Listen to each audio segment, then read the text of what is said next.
What does justice look like when the war ends but the suffering continues? When the guns go silent but the truth remains buried? In Nepal, families still search for the missing, decades after the war. In Sri Lanka, mothers carry photos of their disappeared children, demanding answers that never come. And in Myanmar, the fighting hasn't stopped. Ethnic minorities are still resisting military assaults, struggling to protect their land and their people. But what will justice look like when the junta finally falls? What does transitional justice mean for a country still bleeding from its wounds? Today, we're diving into three contexts where the past is unresolved and the present is a battlefield. What does transitional justice look like in Nepal, Sri Lanka, and Myanmar? And how do you seek justice when the war is far from over? Welcome back to the Peacebuilding Project. Now let's dive in. Transitional justice refers to the set of processes and mechanisms by which societies respond to legacies of mass violence, authoritarianism, or civil war. Think criminal trials to prosecute perpetrators, like the Khmer Rouge Tribunal in Cambodia, which sought justice for atrocities committed during the Pol Pot regime.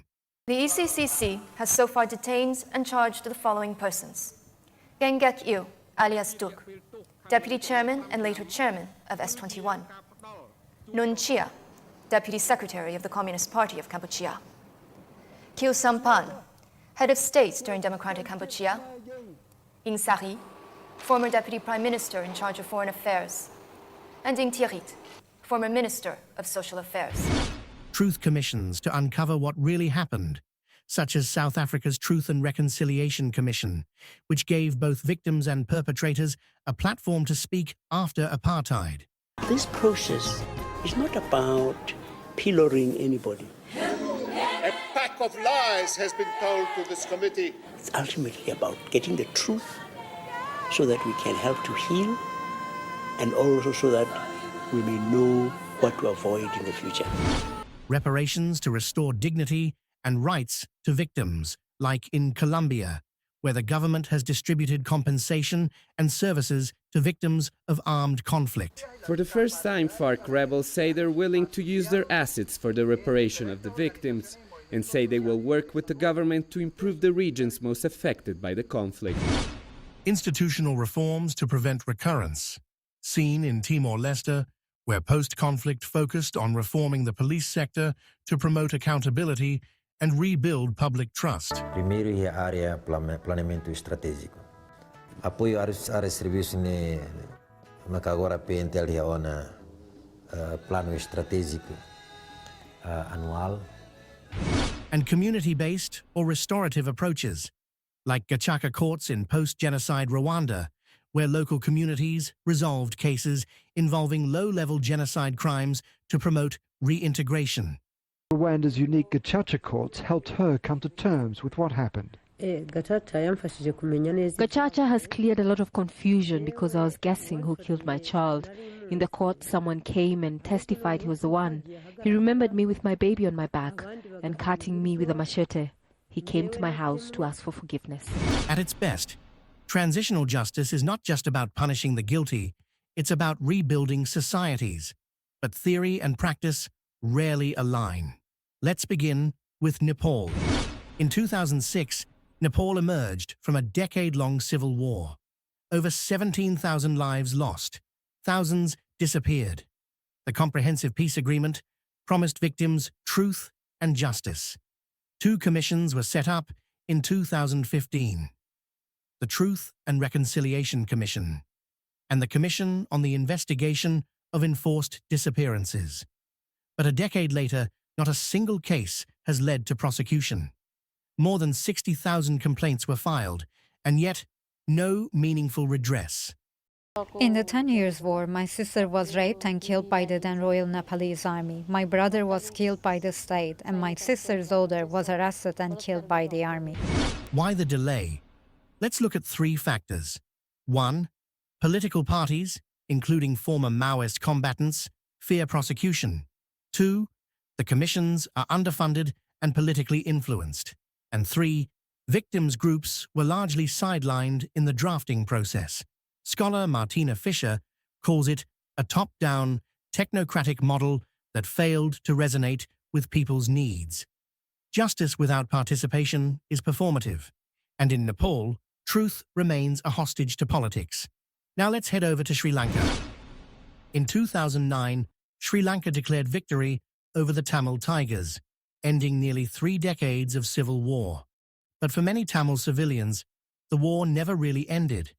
Tens of thousands were killed in the conflict's final months, and countless others remain missing. The government promised accountability. It even co-sponsored a 2015 UN resolution to establish truth-seeking mechanisms, war crimes investigations, and reparations. But more than a decade later, survivors are still waiting. I'll never accept that they're dead until the very end. Even today, I still won't accept it. War crimes trials never materialized. The Office on Missing Persons and the Office for Reparations were established, but their work remains largely symbolic. Tamil survivors continue to demand answers about the disappeared, while government officials insist on moving on.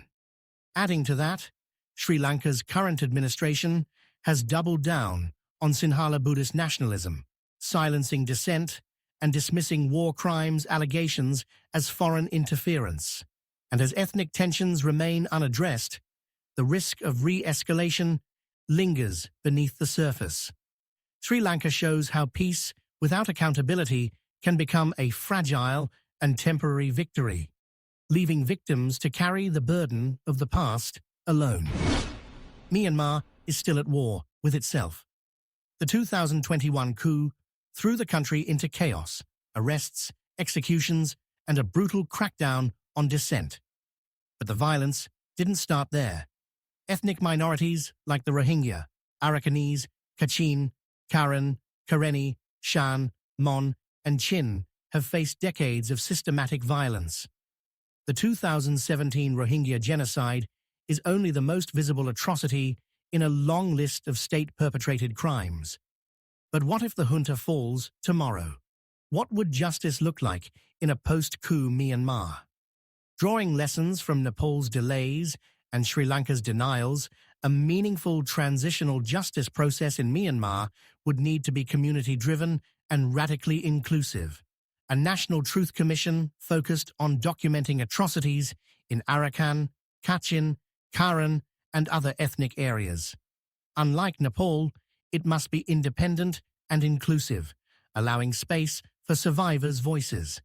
Hybrid courts that include international legal experts but are rooted in local norms, addressing crimes against humanity, land grabs, and mass executions. Not just financial compensation, but land restitution and citizenship rights for the Rohingya, Kachin, and other displaced minorities. A clear pathway to demilitarize the state and end military impunity, similar to Tunisia's post-Arab Spring security reforms. Justice after war isn't automatic. It takes political will, pressure, participation, and a willingness to face uncomfortable truths. Nepal is still searching. Sri Lanka has looked away. Myanmar still has the chance to do it differently. So the real question isn't whether justice is possible. It's whether the world and those in power are willing to confront the truth or let the silence win. If you found this breakdown helpful, let us know in the comments. What does justice look like in your part of the world?